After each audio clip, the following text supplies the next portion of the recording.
It's my great honor and pleasure to provide these opening remarks for the online life skills training session on financial literacy and basic business management skills for ALS learners of Paulo Leti, Philippines. As we know, this course will run from 18th to 20th November in this year. And of course, all of you are most welcome to it. Mabuhay and warmest greetings from UNESCO office in Jakarta. I extend my sincerest compliments to the Department of Education through the Regional Director of DAPED Region 8, Dr. Ramir. Thank you very much. And Assistant Regional Director, Dr. Arnolfo.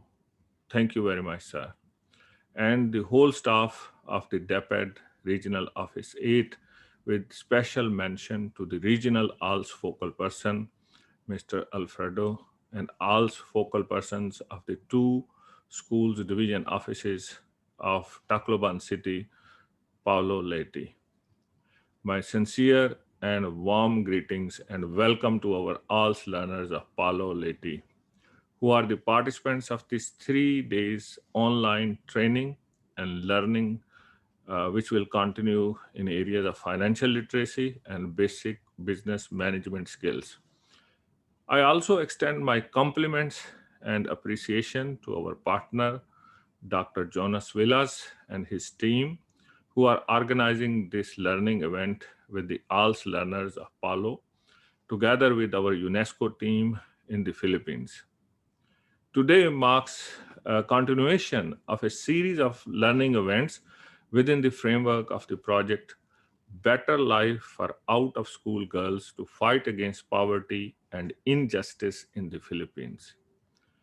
This project is being implemented with funding support from KOICA, and it includes capacity building of ALS learners in Tacloban City and Paulo Leti.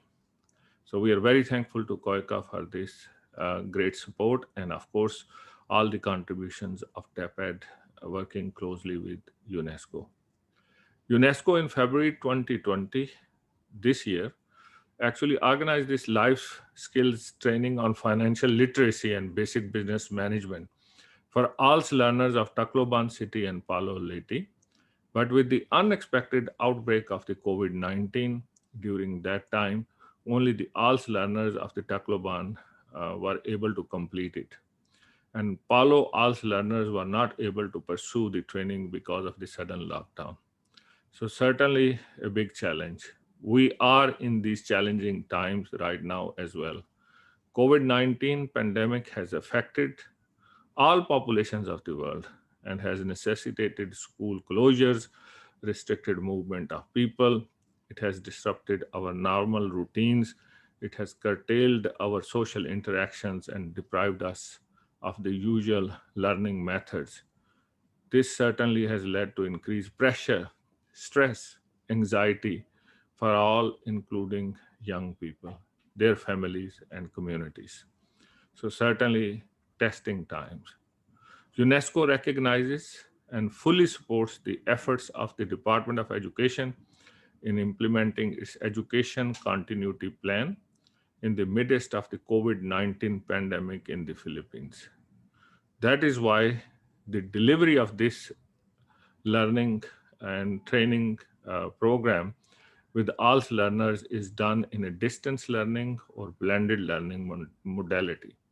In fact, two modalities are being carried out in terms of the delivery of this training content to ALS learners: the online virtual session through social media and modular learning with the complementation of the radio broadcast. So we are also experimenting these interesting ways of learning and training, and I'm sure your feedback can help us improve it better. To deliver the learning contents to our ALS learners, we have resource persons who are experts in their respective fields in financial literacy, business management, accounting, and bookkeeping. This distance learning activity is dubbed as K Negocio Pangin Abuhui Parahaya Kabatan. To all our ALS learners following the Facebook Live, I encourage you to maximize your time in learning from our resource persons to your advantage. So, welcome to Facebook Live, as well as people who are able to have blended learning. To our DAPAD Region 8 partners, thank you once again for your support and for your collaboration.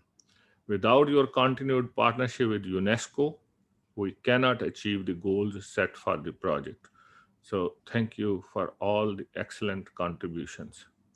Also, thank you to our team of trainers who are passionate in sharing their expertise to enable all learners become productive and become economically viable in near future, which is really our hope. Likewise, thank you very much to UNESCO Office Jakarta Education Unit for leading this intervention with colleagues in the Philippines. I end my message by saying Maraming Salamat sa inyong lahat. Thank you very much and have a very good day and great learning for all of you. Thank you very much. I look forward to your feedback.